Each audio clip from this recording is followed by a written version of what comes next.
Councilmember Cope? Here. Thank you. I want to welcome everyone that is in the audience this evening. If you are here for an item that is on the agenda, we would ask for you to wait for that item to come up to address the council at that time. If you're here for an item that is not on the agenda, there will be an opportunity under public communications to address the council. Sorry? Yep.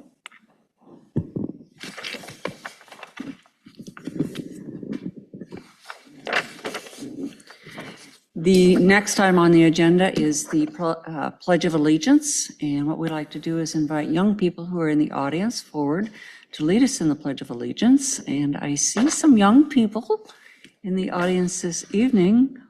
Would you mind honoring us with your presentation?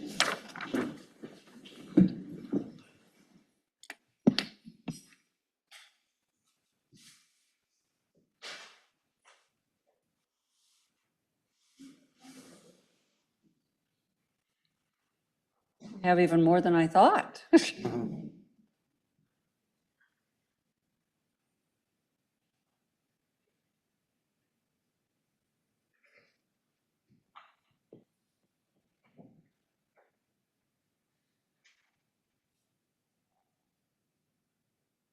Go. Good.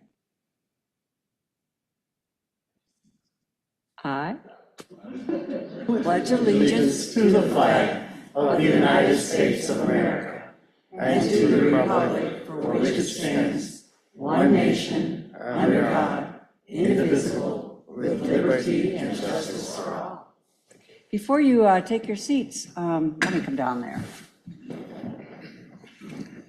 Here she comes.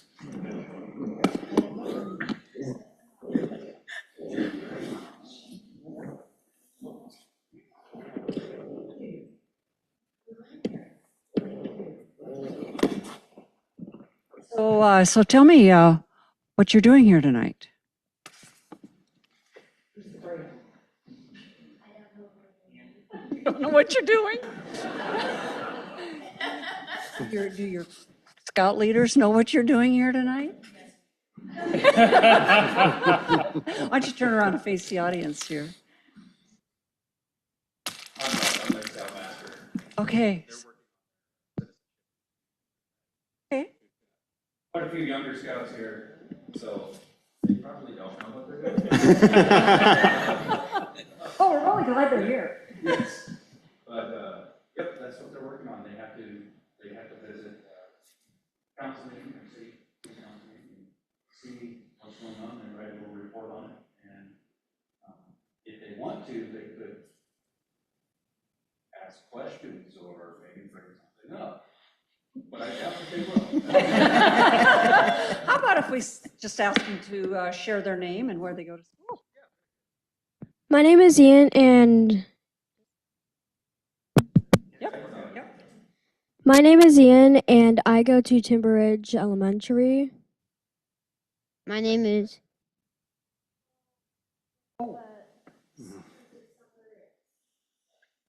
Going into sixth grade. Yeah. my name is Elliot. I go to Timber Ridge, and I'm going to 6th. My name is Teddy. I go to Merrill Middle School in Des Moines. My name is Dane, and I go to Merrill Middle School, but I'm gonna be going to Roosevelt next year. My name is Drake Meyer, and I go to Theodore Roosevelt High School, and I'm going into 12th grade. My name is Harris Down. I go to Johnston Middle School. I'm going into 9th grade. Great. Well, again, thank you all for being here tonight, and thank you for leading us in the Pledge of Allegiance. You did a very fine job. So, and if you have any questions as we're going through the city council meeting, it's probably going to be a fairly short one tonight. Isn't that too bad? But if you have any questions as we go along, don't hesitate to come forward and ask your questions. Okay. Okay. Thank you.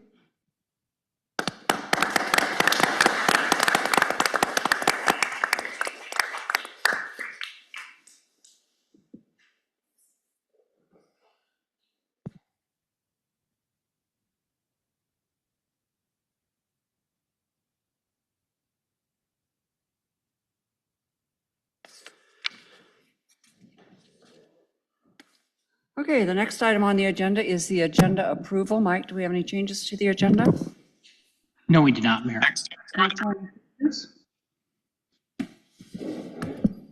Seeing none, do we have a motion to approve the agenda? So moved. Second. We have a motion and a second. Discussion? Cindy, vote please. Councilmember Evans? Yes. Martin? Yes. Ready? Yes. Burkhart? Yes. Pope? Yes. Motion passed. Moving on to public communications, we have a couple of scheduled public communications this evening.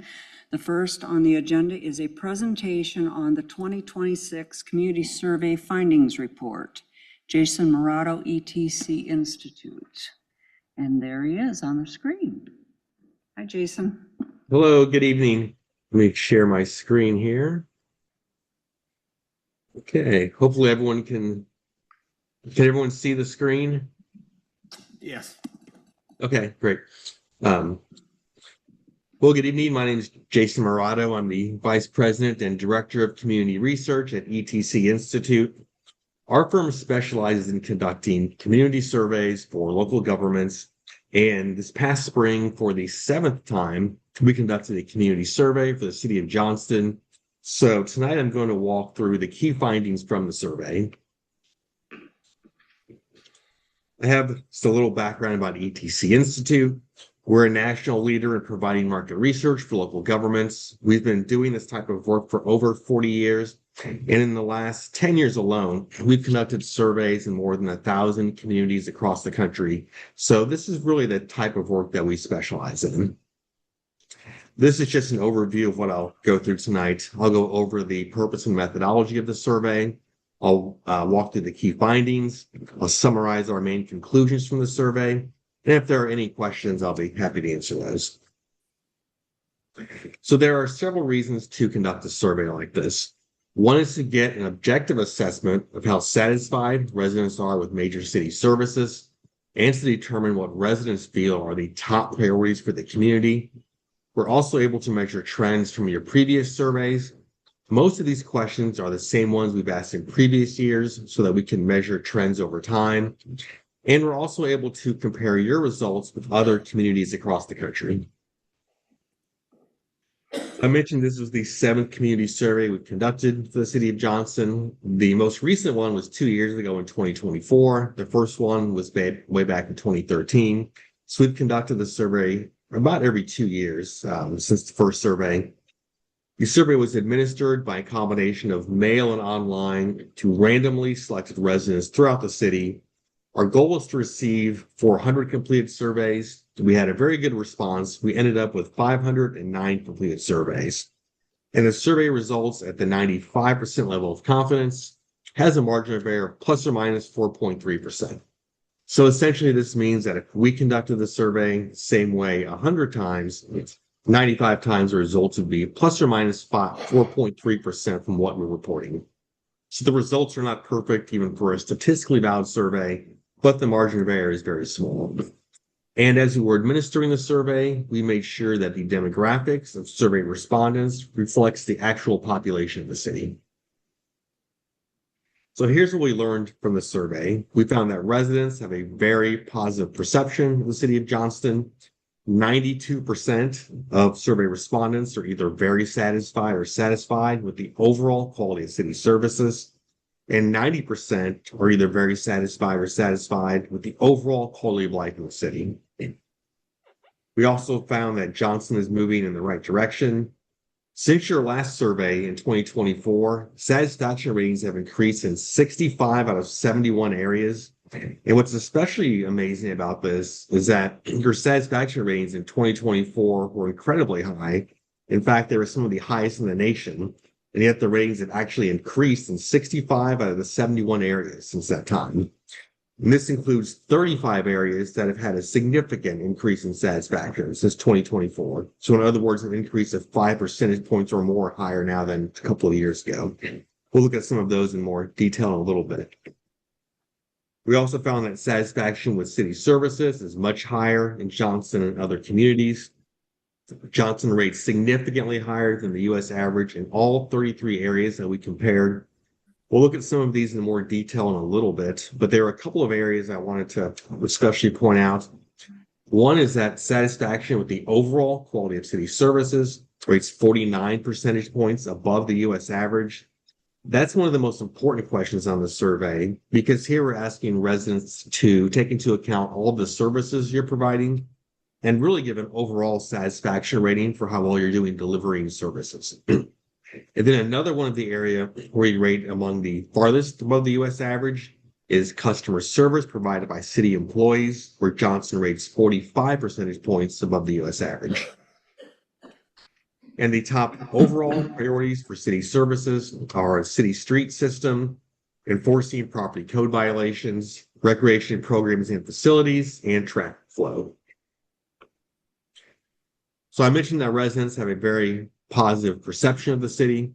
This was the first question on the survey, and we asked residents to rate their perception of Johnston in a number of different ways. You can see the dark blue are respondents who are very satisfied. The light blue is satisfied. The gold is neutral. We interpret neutral as average or meeting expectations. It's a rating of a 3 on a 5-point scale. And then the pink and red are those who are dissatisfied or very dissatisfied.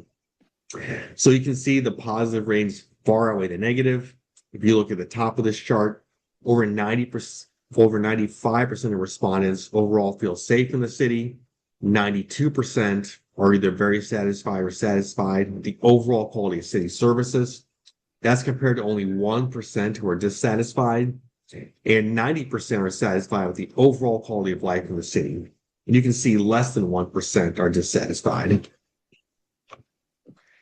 On this question, we asked residents to rate major categories of city services. So here we're asking residents to rate these areas at the big picture departmental level. And then later on in the survey, we ask about some more specific areas within some of these categories. So once again, the blue are the positive ratings, the gold are average, the pink and red are the negative ratings. And once again, the positive ratings far outweigh the negative. If you look at the top of this chart, the highest rated areas are fire and EMS, police services, the maintenance of city buildings and facilities, sewer system, maintenance of city parks, stormwater drainage, and then customer service provided by city employees. The lowest rated areas are traffic flow, quality of the city street system, and enforcing property codes and violations. But even for those areas, you can see there are far more positive than there are negative responses. In most cities, when we ask this question, there's usually at least 2 or 3 areas that have more negative responses than positive. And you can see we're not close to that at all. Even the lowest rated areas far more positive than negative responses. So here we have a map of the city, and we broke the results out by census block group. So this tells us if residents in different parts of the city have different perceptions of the city or rate services differently. This question is for the overall quality of city services. You can see the entire map is blue, and this tells us that residents in all parts of the city are satisfied with the overall quality of city services. And in fact, there are quite a few areas in dark blue, which is the highest possible rating. This map shows how residents feel about the value received for city taxes and fees, and you can see the entire map is blue, which again tells us that residents in all parts of the city are satisfied with the value they receive for city taxes and fees. And it's very unusual for an entire map to be blue for this question. In most cities, there's at least a few pockets where residents are more dissatisfied with the value they're receiving for city taxes and fees, which you can see is not the case here at all. I mentioned earlier that Johnston is moving in the right direction. Since your last survey in 2024, and the ratings were extremely positive in 2024, but since then, satisfaction ratings have increased in 65 out of 71 areas. 2 areas, the ratings are exactly the same, and 4 areas, they've decreased. All those decreases are by less than 4 percentage points.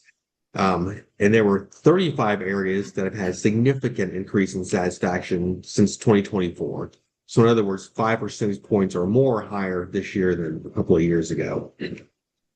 So for these next few charts, the gray bar are the satisfaction ratings for 2024. The blue are the satisfaction for the 2026 survey. This is for perceptions of the city. The satisfaction ratings have increased in all 7 areas, but there are 5 areas that had a significant increase in satisfaction.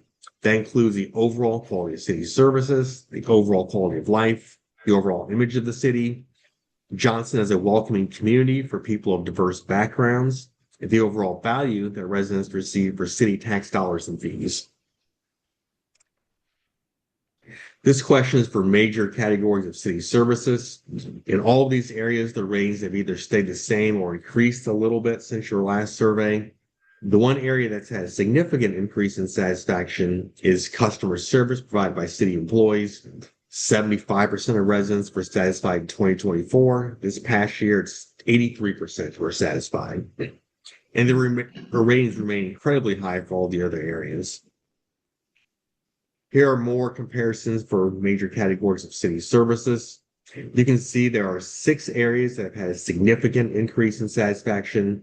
That includes communication with the public, the city sidewalk and trail system, recreation, programs and facilities, traffic flow, the city street system, and then enforcing property code violations. So even for your lowest rated areas, they've all had a significant increase in satisfaction over the past couple of years. These are the areas on the survey that had the biggest increases in satisfaction. For all these areas, there's been a satisfaction increase of 10 percentage points or more since 2024.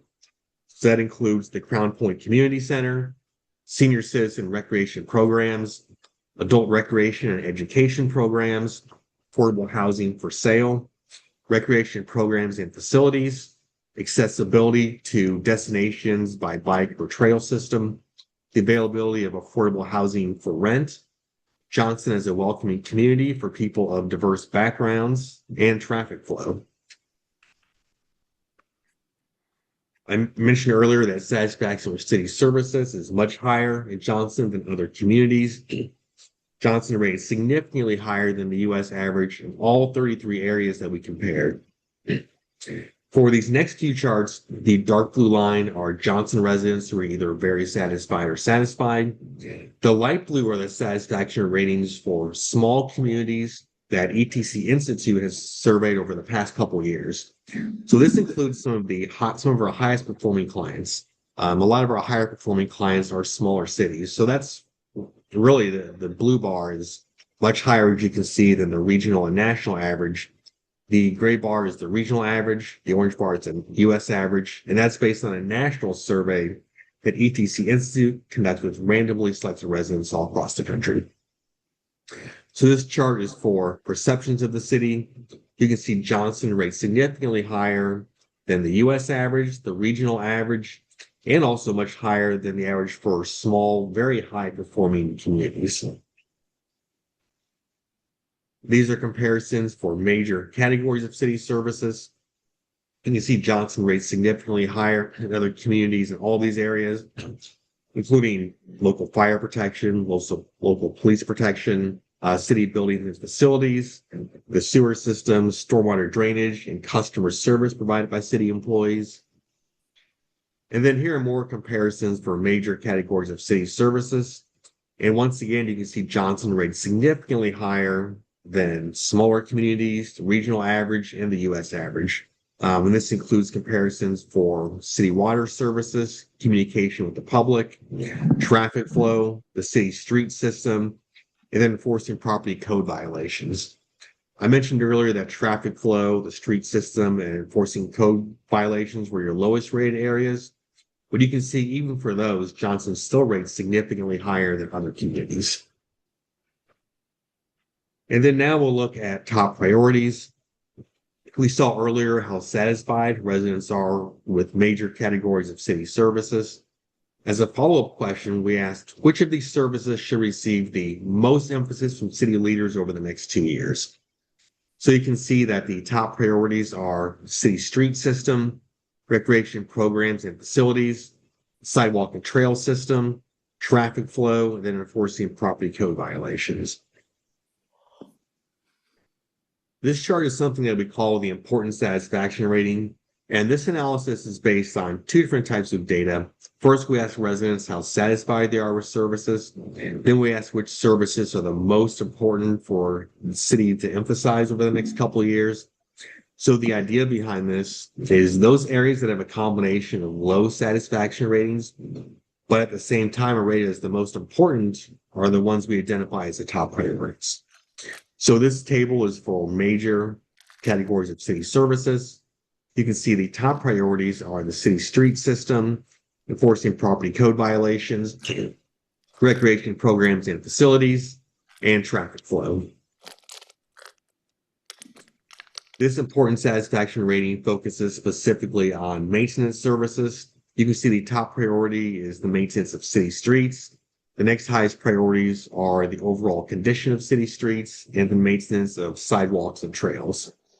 And then this table focuses specifically on public safety.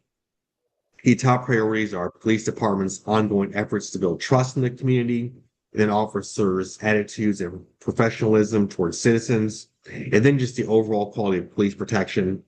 Now, the satisfaction for all these areas is incredibly high, but the reason that rate is top priorities is these are the areas that residents want you to continue to focus on.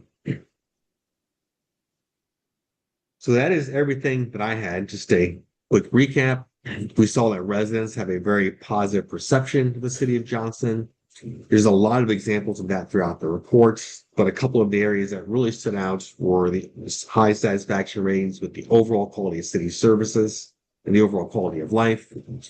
We saw that Johnston's moving in the right direction. Satisfaction ratings have increased in 65 of 71 areas since your last survey, which includes 35 significant increases in satisfaction, which again is especially impressive considering how high the ratings were in 2024. Satisfaction with city services is much higher in Johnston than other communities. There's many examples of that as well, but some of the areas that really stood out were the overall quality of city services and customer service provided by city employees. And then the top overall priorities, the city street system, enforcing property code violations, recreation programs and facilities, and traffic flow. So with that, if anyone has any comments or any questions, I'd be happy to answer them. Well, Jason, I just want to thank you and ETC for, again, doing another fine piece of work for us. This is incredible information and will be real helpful to us as we continue to move forward and make policy decisions for our community. I guess my reaction to what you've presented here tonight is, wow. You know, every time you do this work for us, I think we can't do better than we did the time before, and then you keep proving me wrong, which is okay. Right. But I want to thank the city council members. I want to thank our staff, and I want to thank our residents for these kinds of results, because I mean, it takes all of us working together to have this kind of a response to a community survey here in Johnston. I mean, I think we can all be proud of the responses that we've gotten here, and even though we got A's and A+ on our report card this time, we're committed to continue to work as hard as we can to make sure that we are delivering the services that you expect from us. And even though these numbers are great this time, we'll see if we can't do even better the next time. So anyway, council. I think the survey is really, really good, and appreciate all the help that ETC has made it for us. As you said, as the mayor said, you keep it growing. So thanks to everybody, the city council, the staff, city residents. I think we work together, we make it happen good. You have a question? You want to come forward?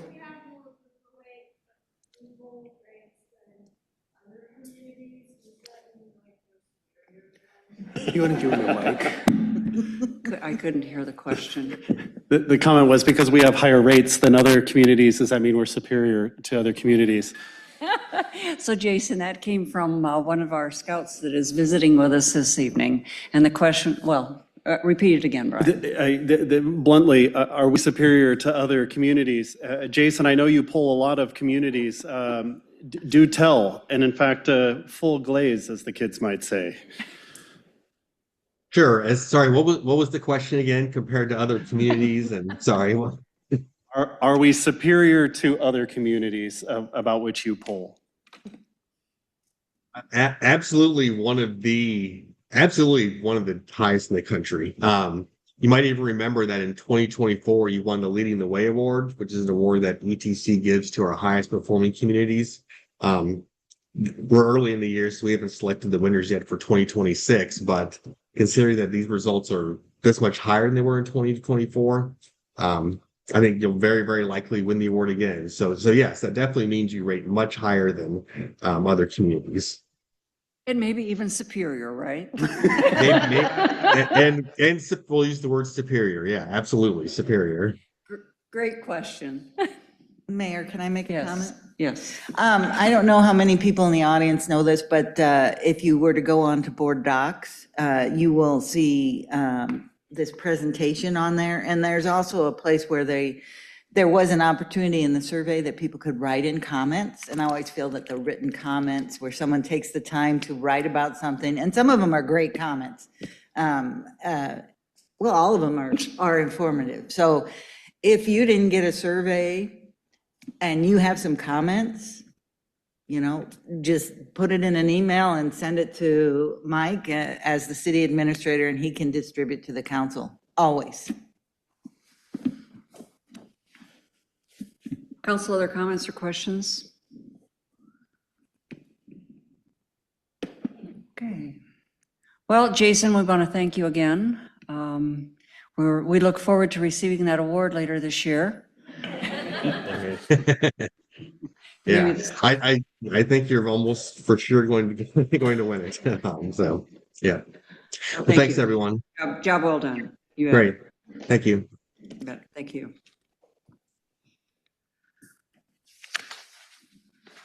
Okay, we do have another item under the public communications, and that is the proclamation for National Gun Violence Awareness Day 2026. So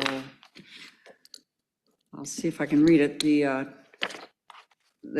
print is pretty small, but let me just come down there.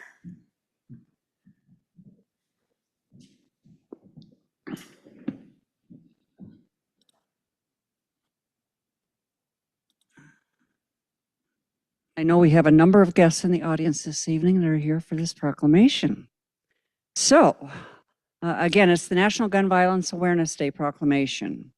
Whereas in 2024, 44,447 Americans lost their lives to gun-related injuries, averaging approximately 121 deaths per day. This figure includes suicides, homicides, accidental shootings, and other firearm-related incidents. And whereas, according to the Centers for Disease Control and Prevention, 389 Iowans died due to gun-related injuries in 2024, translating to a rate of 11.8 deaths per 100,000 residents. While Iowa ranks among the 10 states with the lowest gun death rates, every loss of life to gun violence is a tragedy. And whereas, while gun-related suicides account for the majority of adult firearm deaths, homicide is the leading cause of gun-related deaths among children and teenagers.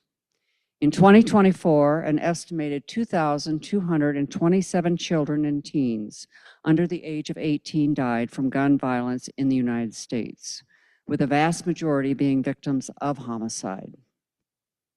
And whereas, the number of gun deaths has fallen for the past 3 years. However, they are still among the highest annual totals on record, making gun violence prevention efforts as important as ever. And whereas, local officials and law enforcement, in partnership with local violence intervention activists and resources, know their communities best, are most familiar with local criminal activity and how to address it, and are best positioned to understand how to keep the residents safe. And whereas, Johnston elected officials and the Johnston Police Department are committed to reducing gun violence, encouraging responsible gun ownership and use, and keeping firearms out of the hands of dangerous people in order to keep our community safe. And whereas, June is recognized as National Gun Violence Awareness Month, and orange, a color that symbolizes the value of human life, will be worn by Americans across our country during the first weekend in June to bring awareness about gun violence and to honor the lives of gun violence victims and survivors. Now, therefore, I, Paula Deerenfeld, Mayor of the City of Johnston, Iowa, and on behalf of the Johnston City Council, declare June 5th, 2026 as National Gun Violence Awareness Day and call upon all residents to wear orange on June 5th to support our local elected officials, law enforcement, schools, businesses, and other organizations in efforts to prevent the tragic effects of gun violence and to honor the value of all human lives. And I have signed and dated this today. So with that, this is going to be quite a picture, but I would invite all of you to come up and I will present the proclamation to, do we have a designated recipient or do you just want to hold it with me, Rhonda? Sure.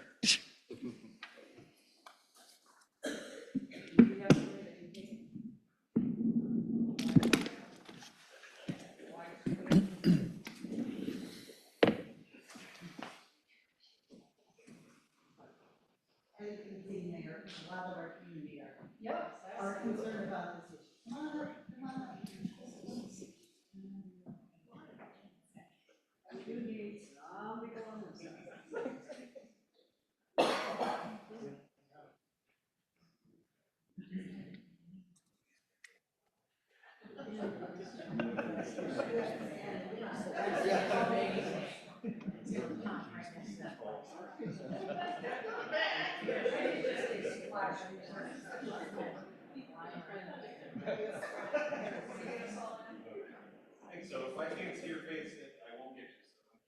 So I'm sure.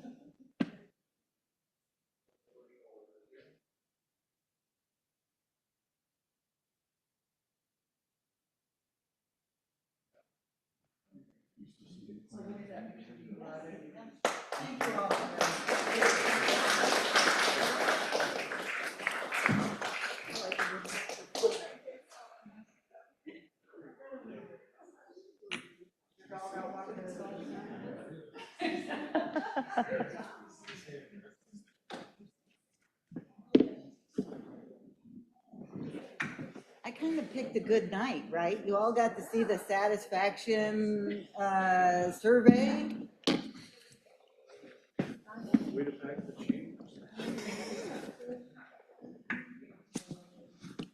Mayor, are we still under public comment? Sure. There is a person who wants to make a public comment.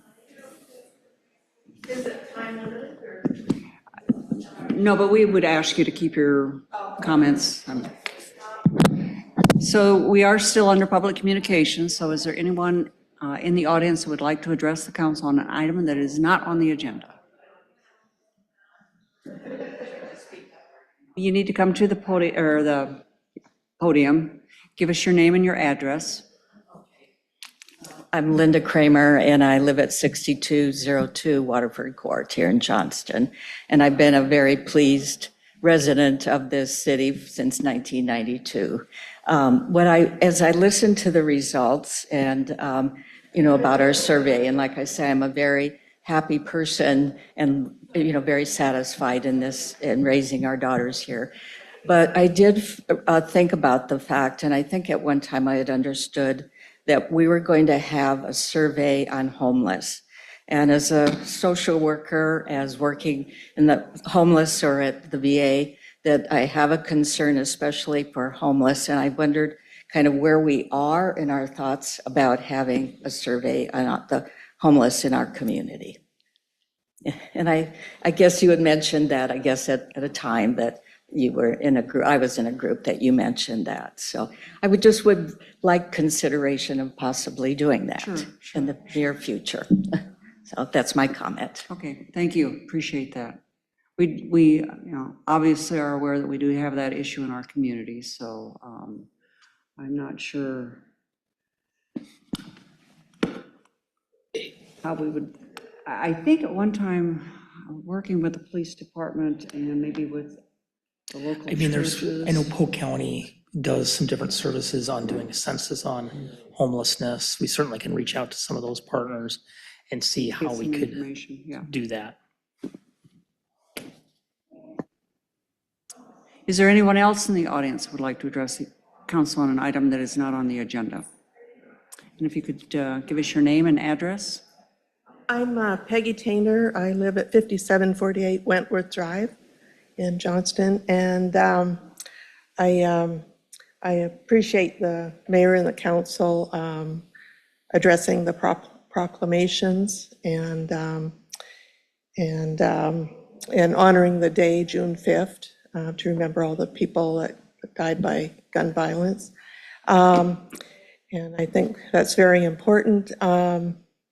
But I hope we don't forget that the proliferation of guns leads to a lot of this gun violence. We have more guns per capita than any other country, I think.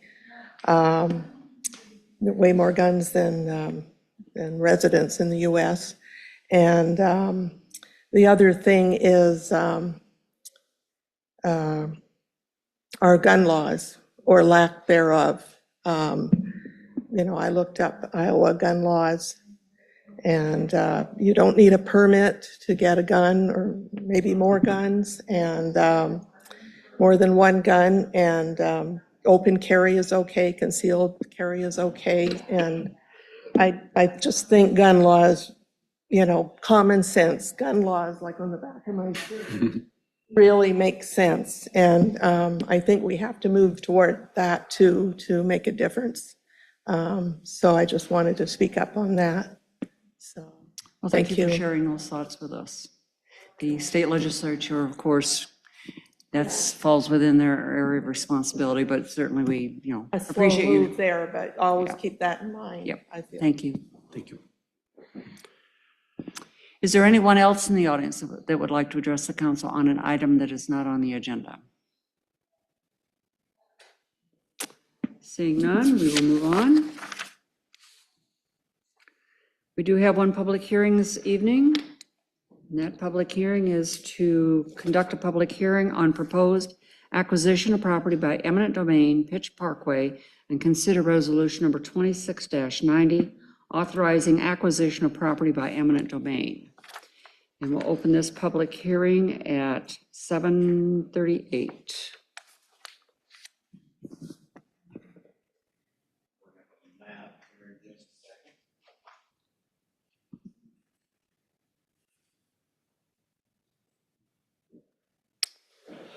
Good evening, Mayor and Council. Tonight's public hearing is the next step in the process for the acquisition of right-of-way for a portion of Pitch Parkway.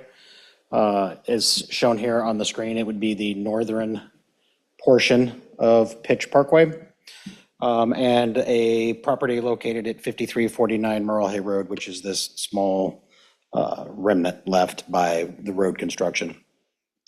The city constructed public improvements, specifically known as Pitch Parkway. The street provides access to and from Merle Hay Road. The development agreement required Ignite to voluntarily dedicate the right-of-way to the city following the city's construction of the improvements. The city does require fee title ownership of the right-of-way for ongoing operation and maintenance of the roadway for Pitch Parkway. In addition, the acquisition of the right-of-way for Pitch Parkway will create the uneconomic remnant, which is that triangular shaped piece of ground, which the city is also seeking to acquire at this time. City staff will continue to work with the property owners to avoid the condemnation process, feel that we need to move in a parallel track while we're doing that to acquire the rights for that property if we can't come to an agreement. Tonight's public hearing is to receive comments on moving forward with that process, and I'd be happy to answer any questions at this time. Council have any questions for Matt?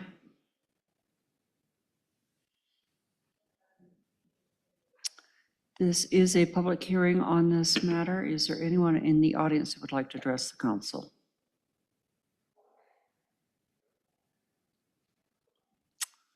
Seeing none. Matt, anything additionally? No, I think we'll continue to try and work with the property owner to not have to go through that process, but we'll move in this parallel track in the meantime. Thank you.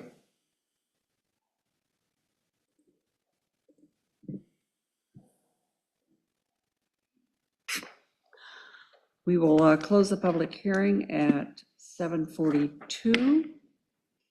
Do we have a motion to approve resolution number 26-90? So moved. Second. We have a motion and a second. Discussion. Cindy, vote please. Councilmember Martin, Yes. Ready, Yes. Burkhart, Yes. Cope, Yes. Evans. Yes. Motion passed. Moving on to the consent agenda. Do we have a motion to approve the consent agenda? So moved. Second. We have a motion and a second. Discussion. Cindy, vote please. Councilmember Ready, Yes. Burkhart, Yes. Cope, Yes. Evans, Yes. Martin. Yes. Motion passed. And I would just note that included in the consent agenda was the report from the library board, their minutes. So if you have an interest in that, please take note of that. Moving on to the non-consent agenda, we have consideration of approval of claims in the amount of $18,166,311.70. Move approval. Second. We have a motion and a second. Discussion. Cindy, vote please. Councilmember Burkhart, Yes. Cope, Yes. Evans, Yes. Martin, Yes. Ready. Yes. Motion passed. City administrator staff comments. I would just make, the only comment I would make this evening is, we have a tremendous staff here at the city, and the survey results prove that time and time again. I just want to congratulate the staff who work tirelessly for this community each and every day for their work and really getting the recognition from an outside group that says, yes, we do a great job. So I just really applaud their work day in and day out. Otherwise, I think the only public comment or other comment is with Matt on some public works updates. Good evening again. With construction in full swing, just kind of wanted to give a few project updates. Yeah, thank you. Our sidewalk project for Zone 3. Okay. Sorry, we'll bring up a map here so we can see what we're talking about. So this is our sidewalk project. This is Zone 3, which include Johnston Commons neighborhood. That's just north of the library, as well as North Glen on the east side of Merle Hay, and an area that's down by Beaver Drive, and a couple of other areas around the middle school, just east or west of Merle Hay. Met with the contractor. They began that project on May 18th. They started in the Johnston Commons areas, as noted here on the map. They'll be moving to the North Glen neighborhood and just kind of working their way towards the high school at that point. They may pull off and do some of that work around the high school now that summer's out, kind of move there and try and get that work done prior to school getting back in. But their current estimated time for completion is about 5 to 6 months of work through there by the time that they reconstruct some of the pedestrian ramps and complete that project. An update on our Zone 2 project in Green Meadows West. That project is completed with all the concrete placement. They're currently working on restoration in the area, and once that's completed, we'll prepare and send out those invoices to the property owners, and then after that, we'll start the assessment process for those that want to go that route. Any questions on sidewalks before moving on to other projects?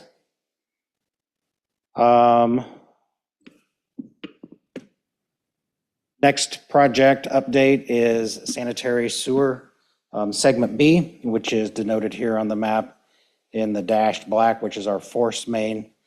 This dot represents a lift station, and then we have gravity main up to Sailorville Drive or Highway 415. This project is nearing completion. All the pipe work is in the ground, has been tested and approved. The contractor is currently working on installation of the lift station. The building is on site, and they're working on some of the pipings and fittings in that building. The contractor was scheduled to be completed at May 31st. However, they're a couple weeks behind due to weather and being able to get some parts, supply chain issues. But they do have a startup of that pump station scheduled for the week of June 15th. So once we can get that started up, there'll be a small punch list after that, but then we can get that.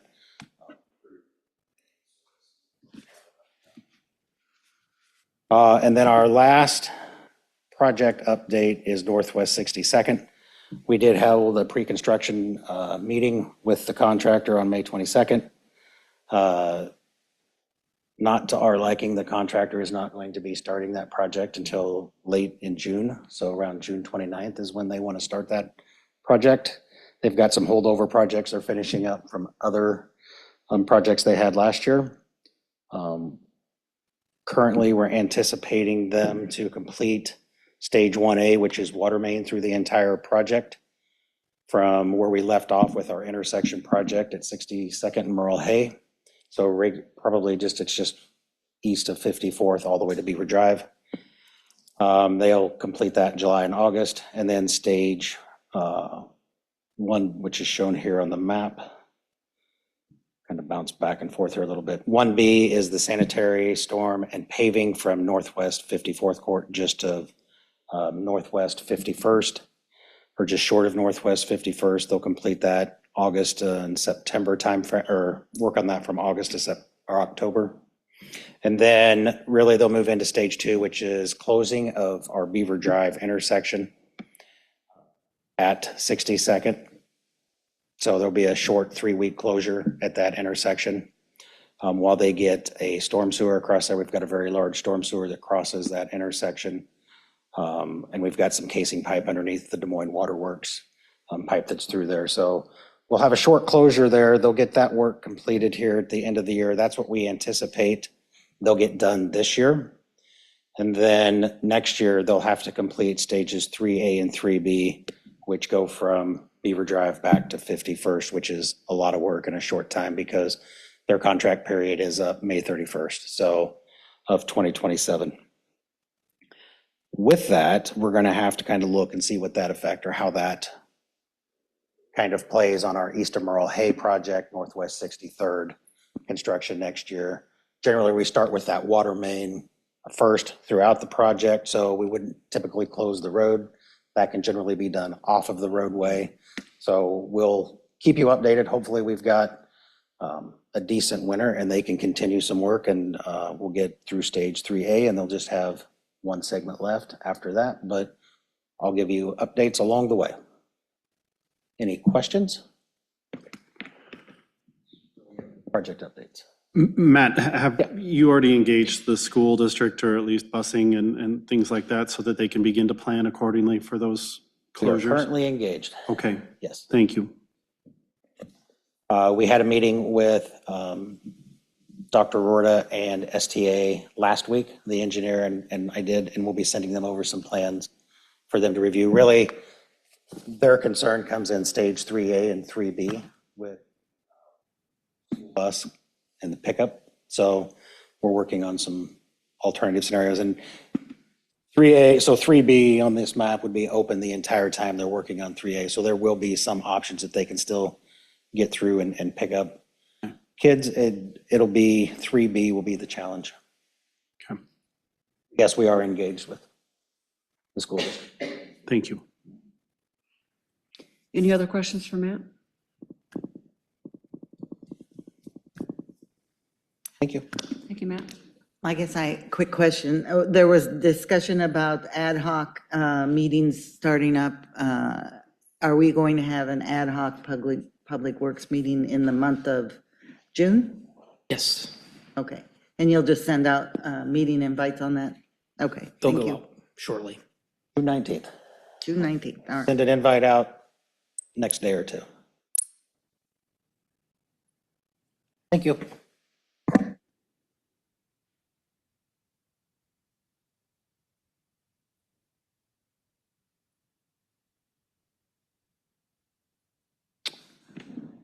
Anything else, Mike? No. Anything else from staff? City council comments. Councilman Evans? Nothing, thanks. Nothing new to add. Thank you. Councilman Coe? Signed off. Signed off. Councilman Burkhart? Two things very briefly. One, last week I fielded a call from a business owner within our community that had a couple of events that occurred on their property that involved both fire response as well as police response. And they were appreciative of our public safety folks and the response that was given. They had obviously some concerns because they weren't privy to either one of the events that occurred on their property, and so that they continued to ask for continued communication from those entities. The business owner was very supportive and very understanding, but I also want to extend thanks and gratitude not only for the first responders who responded to those events, but also to the chiefs who took time to listen to those concerns and made sure to follow up. And it just is a testament to me to the fact that our community loves being in this community, and the business owners do, as well as certainly our chiefs of public safety take very seriously any kind of feedback. And I was grateful for the way that they did so professionally, but also really with a level of seriousness that I would have expected and did appreciate. So with all of that being said, my thanks and continued kudos to them, and continually ask that we all hold them with the appropriate level of regard, and continue to wish them well in their safety as they respond to all of our needs, both day and night. The other thing I just want to tease out here real quickly, and it just happened to I can't believe I'm actually admitting this, but I took the open-ended comments that Councilmember Martin made reference to when we were talking about the ETC survey, and I put them into an AI agent to kind of digest those and spit out the results. I had already looked at those results. Those results stood out to very clearly with a couple of key topics. But if you don't believe me, believe your favorite AI engine and go ahead and do it yourself. Many, many, many comments about pools and aquatic centers. Take it seriously, if not from me, from our residents. So you'll continue to hear about it. With that, I yield. Councilwoman Martin. I just want to thank staff again for all their excellent service. It's not easy dealing with individuals who are focused on maybe one or two issues, and you can think that that is the whole community. But as you can see from the survey, that is not the whole community, and that they are really doing an impressive job, and I thank them very much. That's all I have. Well, I want to thank everyone that came again this evening, and I'm looking particularly at the scouts that are sitting in the back of the room. I hope you found this informative and educational and interesting. And I would just encourage you to maybe someday in the future to consider public service yourself. We find that we don't have enough people running for local elected office here in Iowa or probably anywhere in the country. And many of the spots on our ballots in the last local election went without any candidates for those local elections, and they had to go around and find someone to write their names in. And in some cities in Iowa, 3 people writing in a name meant that somebody got elected to that position. So, it's a very worthwhile endeavor. We need good people in our local elected positions, and I would just encourage you all to consider doing that in the future. So thanks again for being here this evening. Anything else to come before the council this evening? If not, we are adjourned.